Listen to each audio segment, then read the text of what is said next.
Maka saya manfaatkan sosial media sebagai tempat saya untuk belajar. Pasti awalnya tuh karena kalian tujuannya belajar, bangun personal branding, dari situ portfolio, portofolio kalian ada tuh. Itulah yang kalian jual nanti ketika sudah, anggap aja sudah 3 tahun menjalani ini, kayaknya udah harus take profit deh. Udah harus dijual. Dari situ baru dijual tuh. Justru mahasiswa tuh tempatnya eksplorasi, jangan tunda-tunda, apalagi jangan tunggu sampai ntar lulus dulu deh baru mulai mulai personal branding. Gue sebagai orang yang udah bekerja.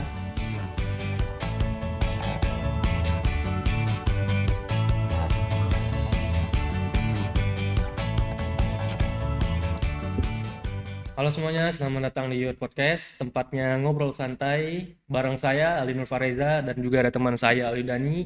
Dan juga terima kasih kepada teman-teman yang sudah membantu di belakang layar. Ada Muhammad Nur Ramadan, ada Alvin Cornelius Lie, dan ada Dava Rizky yang sudah membantu agar sesi podcast ini bisa berjalan dengan lancar.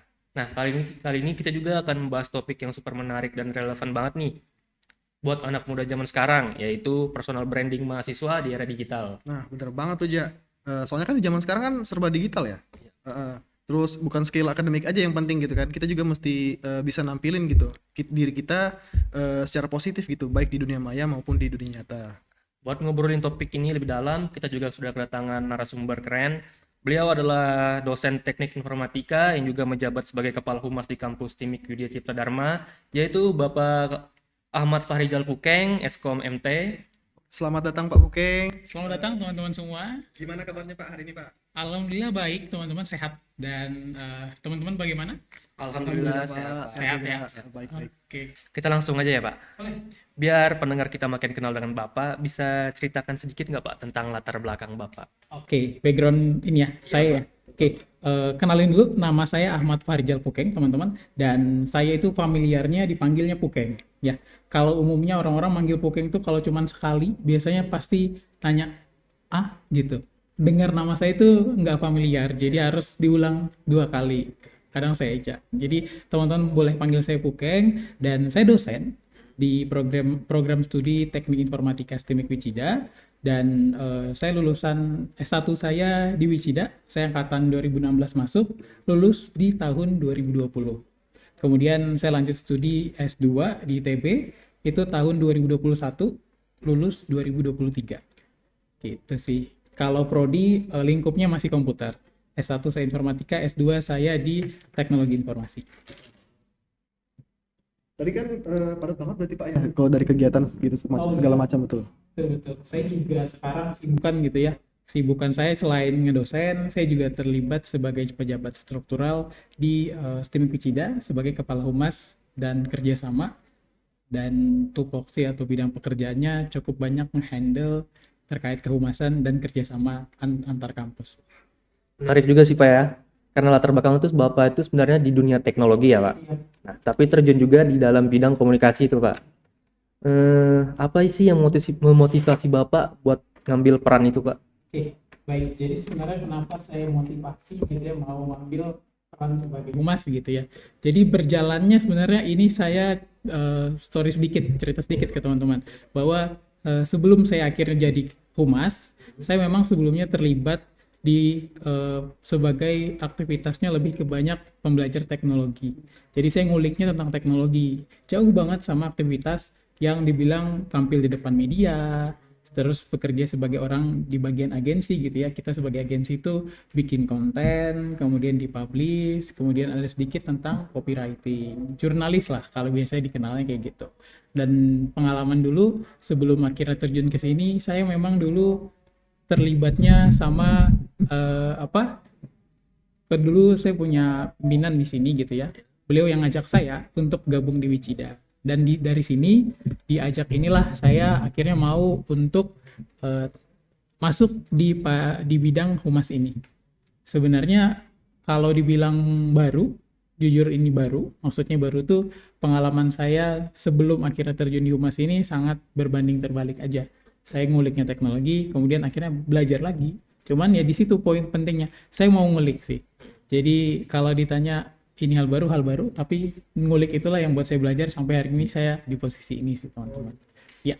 Pak, dari kan tadi bilang sempat mention kalau Bapak memang ngulik pengen belajar-belajar hal baru gitu ya. Betul. Memang passionnya Bapak kah atau memang pengen nampilin ke hal luar gitu atau publik? Memang kalau Bapak tuh untuk beradaptasi sama hal baru tuh memang cepat gitu atau memang pengen belajar gitu, Pak? Oke, baik. Jadi ini hubungannya sama aktivitas kegiatan belajar orang-orang ya teman-teman. Jadi masing-masing orang tuh kan punya aktivitas kalau memang metode belajar itu beda-beda nih. Dan saya memang ketertarikan awalnya pada teknologi. Dan sebenarnya meskipun saya sekarang di posisi humas, saya masih ngikutin tren dari teknologi sendiri. Dan di sini balik ke posisi saya sebagai humas itu adalah sebuah kewajiban karena itu bidang pekerjaan saya teman-teman. Nah di bidang pekerjaan inilah yang mana saya kan baru ada nih istilah-istilah seperti copywriting, content creator, kemudian di dalamnya juga ada branding, personal branding dan istilah-istilah lain nih di dalam terkait humas ini dan kerjasama juga. Jadi kalau ditanya humas sendiri tadi yang diurusin itu apa? Humas tuh ngurusin bagaimana kampus, saya kebetulan di STIMIK Wicida, itu hubungan antara kampus dengan internal, itu antara hubungan dosen dengan mahasiswa, itu bisa terjalin dengan baik. Itu juga ada di ranahnya humas. Kemudian tidak hanya internal, humas juga ngurusin hubungan antara kampus dengan institusi yang lain ataupun para stakeholder. Stakeholder ini contohnya orang-orang yang bekerja sama dengan kampus. Itu juga bagian dari humas dan itu langsung terlibat di bidang kerjasama. Di situ saya belajar lagi, ngulik lagi, entah saya dengan teman-teman saya atau dengan para pimpinan saya yang di atas yang ngajarin saya lebih banyak tentang bidang ini, teman-teman. Gitu sih. Oh, berarti pas banget nih backgroundnya Bapak nih sama topik kita hari ini tuh, Ja. Betul. Yang mana tadi udah kita mention di awal, Pak ya, yaitu judulnya tema kita hari ini tuh personal branding di era digital. Oke. Kita kan sering juga dengar Pak istilah personal branding tuh Pak. Tapi kan juga banyak mahasiswa itu yang masih belum paham apa sih artinya personal branding itu. Nah, menurut Bapak sendiri apa sih makna personal branding di era digital ini khususnya Oke. buat kita sebagai mahasiswa ini Pak? Baik. Jadi memang ada istilah-istilah sekarang tuh kerennya personal branding ya. Iya, betul. Sebenarnya memang kalau personal branding itu udah dari lama, hanya sebenarnya kita tuh nggak sadar kita melakukan itu. Jadi simpelnya adalah personal branding itu kalau produk itu ada barang yang dijual, personal branding itu adalah bagaimana membangun diri kita sebagai produk untuk dipasarkan. Jadi produknya adalah kita, apa yang mau kita create di situ untuk bisa dilihat atau orang tuh tertarik nih ngelihat si kita. Entah mereka ngelihat dari sisi, oh ternyata kita punya value. Jadi teman-teman tuh punya value apa agar orang-orang suka. Gitu. Kemudian setelah itu ada juga yang suka sama kita terhubung dengan story kita. Ternyata kita tuh orangnya di sosial media atau branding kita lebih mudah dicerna atau dimengerti sama orang-orang berdasarkan cara kita bercerita. Itu juga salah satu bentuk branding. Jadi membangun branding itu sebenarnya membangun koneksi kita dengan orang baru dan kita dengan orang lama agar lebih kenal aja kayak gitu. Kan kadang-kadang tuh kan untuk mahasiswa kan, Pak ya. Iya. Kadang tuh ada yang mikir mahasiswa, nanti aja deh gitu bikin personal branding gitu, tunggu udah lulus aja deh, tunggu waktu yang tepat. Nah, ngomong-ngomong untuk waktu yang tepat gitu, menurut Bapak kapan sih waktu yang tepat, apalagi untuk mahasiswa ya gitu ya, untuk nunjukin personal branding atau mulai membangun personal branding gitu, Pak? Kapan sih? Baik, jadi kalau saya pribadi ya, kalaupun sekarang kita bisa create personal branding, kita mulai dari sekarang, gitu ya. Terutama teman-teman yang mungkin nanti penontonnya ada mahasiswa, itu harus dimulai dari sekarang sih. Jadi pertama, temuin dulu teman-teman itu punya ketertarikan terhadap apa sih. Temuin dulu itu di dalam diri kalian. Jadi uliklah di bidang-bidang yang itu. Nanti kita cari formulanya, yang mana formula itulah yang harusnya nanti kita jadiin sebuah yang unik. Unik itulah maka orang-orang tuh ketika ngelihat satu konten atau ngelihat si A, oh ini orang yang ini nih, gitu contohnya. Oh si Yuda ini orang yang kayak gini nih, Yuda udah langsung kenal identitas kita tuh dari satu unik tadi, satu identitas unik tadi. Makanya harapannya itu sih yang harus dimulai dari sekarang banget. Justru mahasiswa tuh tempatnya eksplorasi, jangan tunda-tunda, apalagi jangan tunggu sampai ntar lulus dulu deh baru mulai personal branding. Gue sebagai orang yang udah bekerja, justru kenapa nggak dimulai dari sekarang? Siapa tahu rezekinya pas kalian mulai personal branding ada orang yang mau nge-hire atau ngelibatin kalian di project-project yang freelance sebagai seorang digital advertising atau hal-hal serupa. Apalagi sekarang ada sosial media kan Pak ya. Saya gitu. saya setuju banget sih Pak. Apalagi kan sekarang banyak kayak saya dengan Yuda ini kan Pak aktif dalam medsos gitu kan Pak. Tapi nggak sadar kalau jejak digital kita itu juga ngebentuk citra diri kita gitu Pak. Betul banget. Nah, menurut Bapak itu gimana sih mahasiswa ini bisa lebih sadar akan hal itu Pak gitu Pak? Oke, jadi sebenarnya yang kita balik lagi ke personal kita ya sebenarnya. Kenapa menurut kita sosial media itu penting? Tujuannya tuh kita pakai sosial media itu buat apa sih? Kayak tadi saya ceritakan di awal, saya itu orangnya suka ngulik tuh. Maka saya manfaatkan sosial media sebagai tempat saya untuk belajar. Kan banyak banget nih konten sekarang bisa kita akses. Medianya apa sih? Ada TikTok kalau mau yang suka metode belajar dengan cara nonton video singkat pula. Jadi cara belajar video per video. Kalau mau yang lebih lama ada apa? YouTube. Kita bisa manfaatin YouTube untuk belajar juga. Dan itu balik ke kita, kebutuhan kita apa. Kalau memang seperti kalian aktif di medsos untuk bidang pekerjaan sebagai seorang social media planner gitu ya, atau social media strategis, kalian pasti ngelototin si social media, algoritmanya berjalan seperti apa, kalian pahamin itu, terus kalian tentuin sebuah formula yang gimana caranya biar ketika ada satu konten naik, di boost dengan cara kalian, itu berhasil viral atau FYP gitu teman-teman. Itu kan aktivitas yang jadi balik lagi ke kebutuhan kita terhadap sosial media. Kalau mau buat personal branding, balik lagi ke poin yang tadi. Teman-teman harus punya curiosity dulu, ketertarikan terhadap apa dulu, kemudian tarik ke diri kalian sebenarnya apakah ini cocok dan unik buat kalian. Gitu, kemudian bangun dengan sebuah story. Bangun dengan sebuah story dan opini. Jadi opini itu kalian memandang itu sebagai apa? Itu kan berarti personality kalian. Nah, itu sudah jadi tuh. Menurut saya hal yang unik untuk dibuat jadi personal branding. Pak. Jadi kan kadang juga ada mahasiswa tuh pengen untuk udah mulai fokusin di personal brandingnya kan Pak di sosial media. Jadi pengen lebih serius kayak lebih ke arah profesional. Ya. Nah, tadi kan sempat dibahas juga kalau semisal sudah mulai ke arah profesional, tapi si orangnya atau mahasiswanya bingung gitu Pak, jati dirinya ini sesuai nggak sih sama yang sudah dijalanin gitu. Jadi gimana sih Pak biar tetap konsisten, tetap profesional juga, tetap sisi dari dirinya juga tetap ditampilkan gitu Pak. Jadi ada dua sisi nih yang mau dibahas nih teman-teman nih. Jadi yang pertama sisi profesional sama sisi idealis sebenarnya. Idealis nih kita. Jadi memang awalnya mau dilihat dulu nih, pasti kalau yang saya coba lihat dan sudah pelajari, sejauh yang saya tahu, memang awalnya kita ngebuat personal branding adalah branding terhadap produknya diri kita sendiri nih. Kita sebagai orang idealis mau ngebangun kita ini sebagai orang, contoh saya seorang freelancer gitu misalnya. Maka saya membangun aktivitas terkait dunia freelancer. Saya ngenalin freelancer itu tempat-tempat nyari job freelance itu di mana aja, aktivitasnya seperti itu. Atau saya sebagai seorang dosen, maka aktivitas saya di sosial media, saya ngedosen hari ini ngapain, kayak daily activity saya sebagai dosen apa, kemudian apa aja yang saya kerjakan, kemudian yang berhubungan sama dosen itu apa ya? Yang berhubungan sama dosen ya mahasiswa. Jadi yang memperkuat kita, oh ini beneran dosen nih, bukan orang yang bohong-bohong gitu ya. Jadi orang tuh kan bisa ngecek ya, ini orang personal brandingnya sesuai nggak sih apa yang dia omongin. Ternyata dilihat mahasiswanya yang mana sih ngomongin dosen-dosen tapi nggak ada mahasiswanya. Nah itu yang bisa dilakukan sama netizen-netizen di luar kita yang kadang mau memastiin nih orang sesuai dengan apa yang dia buat atau tidak sesuai. Itu sih. Jadi kalau memang teman-teman bingung di sisi mana harus dibangun, balik ke diri dan hatinya teman-teman sih. Kalau memang awalnya berangkatnya dari sini dan mau hidup dari sini ya, maka aktivitas itu yang terus dijalanin. Tapi ada kemungkinan juga ketika orang ngelihat, contohnya agensi ngelihat kalian nih orang bagus nih personal brandingnya, gue mau pakai dia buat promosin produk gue gitu. Misalnya kalian dilibatin jadi kalau yang live di Shopee tuh ya jadi host karena kalian kelihatan tuh udah punya followers banyak, personal branding ada, jadiin dia sebagai BA misalnya. Influencer Pak. Ya, influencer. Nah, kalian dijadiin influencer untuk ngepromosin salah satu produk. Ya nggak apa-apa selama itu produk masih masuk di ranah kalian.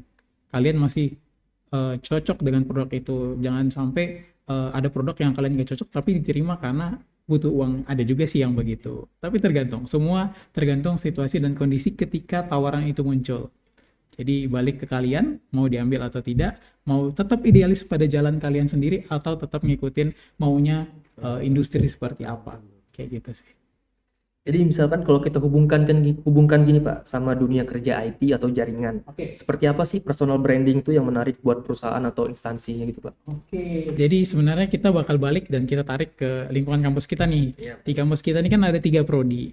Ya, kita ada bisnis, digital, sistem informasi, dan teknik informatika.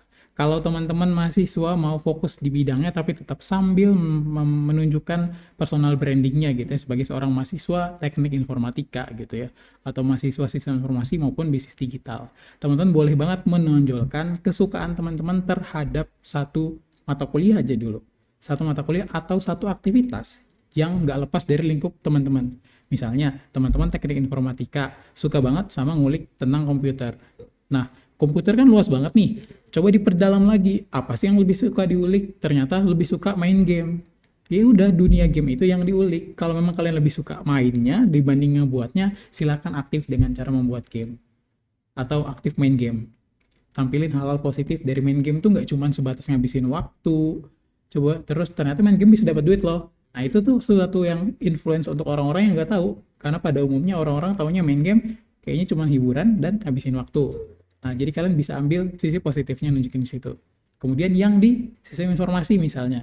Informasi itu sukanya jatuhnya jadi seorang apa sih? Orang yang suka nganalisis sesuatu. Bikin aja aktivitas, project mini gitu ya. Kalian berhasil hari ini bikin project mini tentang visualisasi data, pakai software-software visualisasi. Share aja itu ke sosmed. Kalian kan nggak ada yang tahu siapa yang ngeliat konten kalian itu. Dan siapa tahu ada orang yang mau, gue juga mau dong dibuatin kayak gini. Project ini tugas gue ini kebetulan di kerjaan gue nggak bisa buat, tolong dong buatin misalnya kayak gitu. Kalian diminta buat, dapatlah satu project pertama dari situ, dari hasil konten yang iseng-iseng cuman di show up aja di sosial media. Bisnis digital gimana? Bisnis digital justru lebih berdampak nih kalau mau banyak gerak, karena bisnis digital tuh sekarang banyak kan UMKM nih.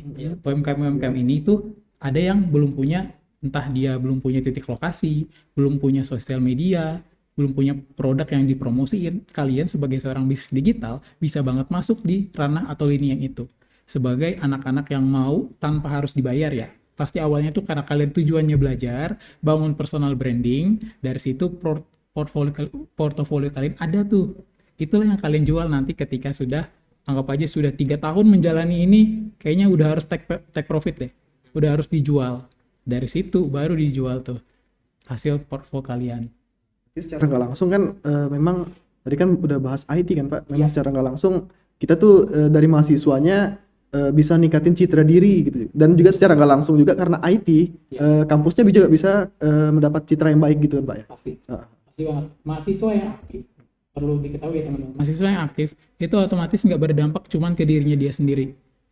Teman-temannya juga pasti dapat dampaknya. Dan kampus sebagai tempat kalian belajar pasti bakal dapat dampaknya dari aktivitas kalian secara non-tangible. Kalau tangible itu secara hal-hal yang bisa dilihat ya, dipegang fisiknya. Kalau yang non-tangible itu ya secara relasi kita dapat. Oh kemarin ada nih mahasiswa Wicida yang bikin project di kampus, di tempat kami contohnya. Contohnya ada perusahaan yang ngomong, oh, mahasiswa yang mana? Padahal kampus nggak tahu. Dari situ kampus coba mencari tahu. Oh ternyata si mahasiswa namanya Yuda. Oh Yuda ini yang bikin project di sini. Kita tariklah Yuda, oh aktivitas kamu ngapain sih di sana? Hal-hal itulah nanti yang bisa dinaikin ke sosial media kampus. Kampus nge-branding, ada mahasiswa yang aktif, punya usaha, atau punya freelance, yang sudah berdampak ke salah satu perusahaan atau UMKM. Itu juga salah satu nilai jual. Positifnya apalah? Positifnya adalah akreditasi kampus bisa naik dengan keaktifan mahasiswa. Jadi saling ngangkat ya Pak antara mahasiswa dan kampusnya. Benar banget. Kalau dari menurut Bapak nih untuk pertanyaan follow up dari yang tadi ya Pak ya. Oke. Semisal dari sisi mahasiswa hal pertama apa aja yang dilakukan mahasiswa untuk ngangkat personal brandingnya itu Pak? Hal Oke. pertama gitu. Hal pertama. Pondasinya gitu loh Pak. Saya punya satu ini sih, referensi konten yang mana saya lihat ini anak SMK yang memang suka dengan dunia sinematografi. Berangkat dari kamar kecil dia, habis itu dari situ dia bikin konten dari kamarnya doang gitu. Maka kalau saya tarik ke mahasiswa ya udah kalian cari kesukaan apa. Berangkat dari situ, dunia kecil itulah yang kalian mulai.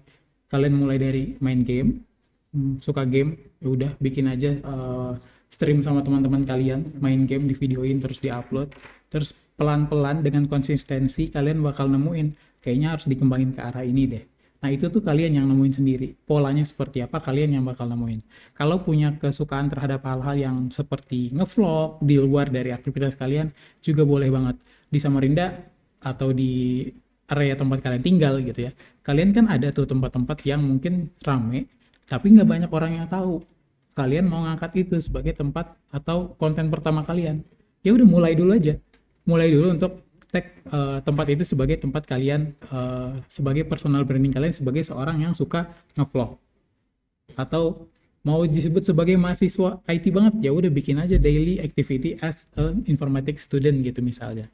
Jadi hari ini ngapain sampai pulang kuliah ngapain, itu bisa banget di up terus sampai pada nanti akhirnya konten kalian. Kita nggak tahu ya FYP itu bakal kapan munculnya, karena alasan apa, karena ada banyak faktor yang menentukan si konten kalian itu tiba-tiba naik, tiba-tiba turun. Jadi kita tetap mengusahakan produksi sebuah konten tetap harus maksimal gitu. Maksimalkan kepada apa yang mau dibuat dan punya nilai apa terhadap penonton.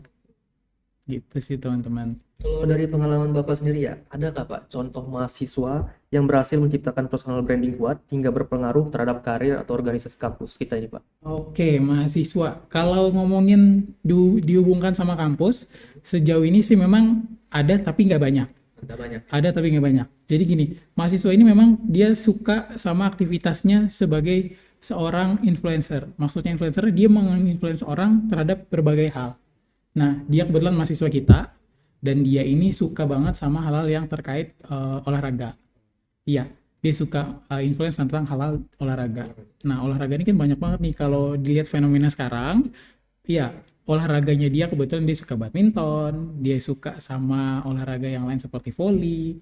Karena kebetulan dia perempuan, dia nggak suka sama yang aktivitas terlalu fisik banget nih, kayak main bola, main futsal, ada tapi nggak banyak aktivitas itu. Maka dari situ dia menginfluence bahwa ajak orang-orang terdekat, dan kebetulan dia ikut di komunitas. Nah, itu sebenarnya salah satu bentuk atau tempat kita untuk bisa hidup di jalan yang kita pilih. Ini hubungannya sama jalan yang idealis tadi. Kalian kalau mau personal brandingnya tetap di idealis jalannya, maka cari lingkup atau circle yang sehubungan sama yang kalian sukai. Itu sih ada, dan itu dampaknya nggak cuma kalian, ke kampus juga pasti ada.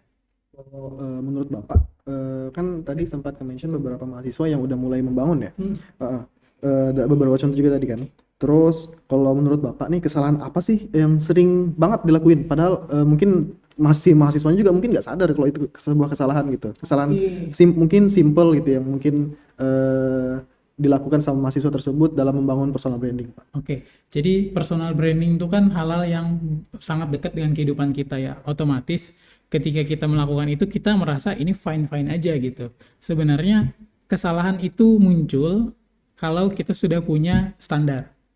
Jadi kalau ngomongin standar, kan ketika standar itu teman-teman reach atau capai, teman-teman dapat tuh, oh, gua udah menuhin standar ini, berarti satu capaian terpenuhi, tidak kurang. Nah, ketika ada kekurangan, teman-teman merasa itu hal yang kayaknya belum bisa di-reach, belum bisa dicapai, kayaknya itu salah deh. Nah, salah ini kalau ngomongin di personal branding, sebenarnya personal branding itu menurut saya pribadi, salah itu ketika teman-teman membuat sesuatu yang bertentangan dengan norma dan juga etika. Itu baru dikatakan salah. Ketika hanya sisi kreatifnya saja yang kurang, jadi kadang kita ngeliat komentar netizen, ini kok nggak kurang ini ya, kurang ini ya, kurang ini. Itu sebenarnya kan versi terbaik mereka dari cara mereka memandang. Kalau kalian mau fokus pada itu, mungkin perkembangan kalian terbatas pada apa yang mereka inginkan saja. Sedangkan ada orang-orang lain yang sebenarnya tidak mempermasalahkan hal-hal itu. Kalian harusnya bisa berkembang tanpa harus fokus memperhatikan kesalahan-kesalahan yang dipilih atau ditentukan sama netizen-netizen tadi yang sudah nentuin standar, versi, dan caranya dia. Padahal itu belum tentu cocok sama kalian. So, personal branding itu lihat dulu konten, atau kalian harus punya referensi. Carilah orang-orang yang referensinya cocok sama apa yang ingin kalian buat. Lihat seperti apa dia berjalan. Kemudian itulah yang kalian jadiin acuan. Ketika kalian ngeliat, oh dia ini kayaknya miss di sini nih. Itu bisa jadi peluang buat kalian untuk menghindari kesalahan yang sama. Ataupun justru bisa jadi keuntungan buat kalian untuk bisa ngambil peluang untuk bisa melakukan hal yang lebih baik daripada yang dia lakukan. Di situ sih teman-teman. Kalau kita bercerita tentang pengalaman Bapak nih Pak ya, Oke. di dunia profesional dan humas, hal apa sih Pak yang paling penting dijaga biar personal branding kita itu tetap positif dan berkelanjutan gitu Pak? Oke, yang paling penting adalah jawabannya konsisten. Konsisten Pak. Konsisten itu yang pertama. Konsisten itu pertama. Mau stepnya kecil, stepnya besar, yang penting tetap dilakuin dan punya impact, itu harus tetap dilakuin teman-teman. Tinggal hindari hal-hal yang berbau dengan terlalu banyak menjual. Maksudnya terlalu banyak menjual nih, kan kita bikin konten terus-terusan ya. Terus tujuannya jangan terlalu hard selling lah gitu. Terlalu nampak bahwa ini gue jualan gitu. Masa kalian nggak mau beli? Jangan begitu. Tujuan kalian bikin konten jangan mau dapat duit di depan. Tapi ini adalah hobi. Maka anggap apa yang kalian lakukan adalah hal yang kalian sukai. Jadi besok-besok ketika dapat tawaran job gitu ya, kalian tuh sama aja kayak ngelakuin hobi cuman dibayar kayak gitu.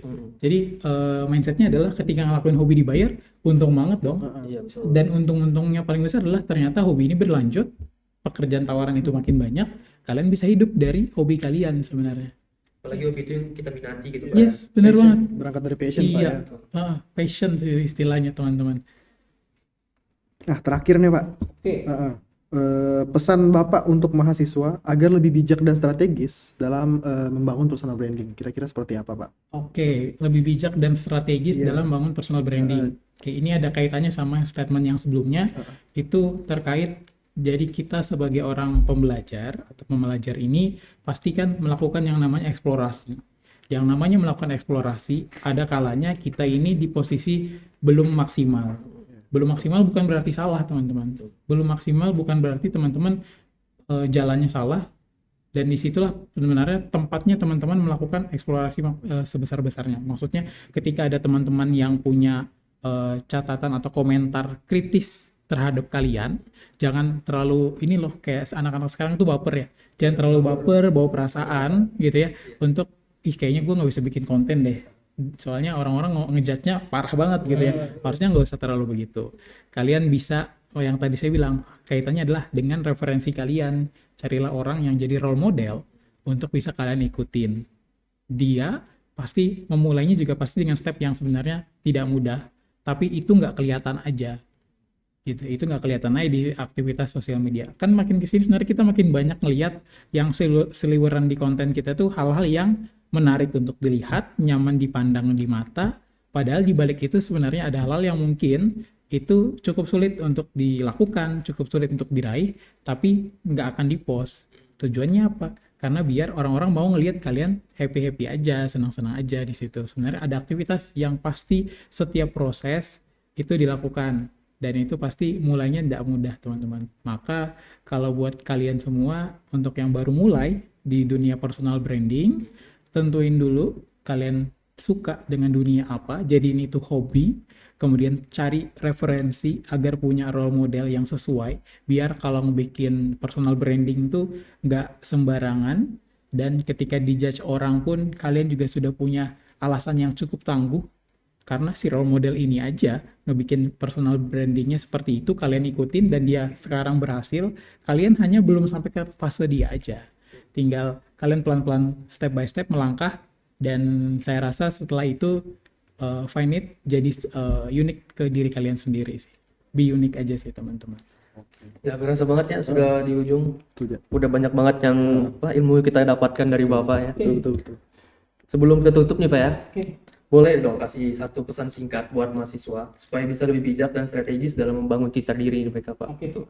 Kalau buat mahasiswa, teman-teman mahasiswa, untuk yang saya bisa sampaikan adalah tetap konsisten dan jadi diri kalian sendiri, dan itu adalah sesuatu yang unik, dan itu bukan hal-hal yang beda dengan dari yang lain. Unik itu bukan berarti tidak sama, tapi unik itu tandanya kalian punya sebuah citra yang nggak ada di orang lain.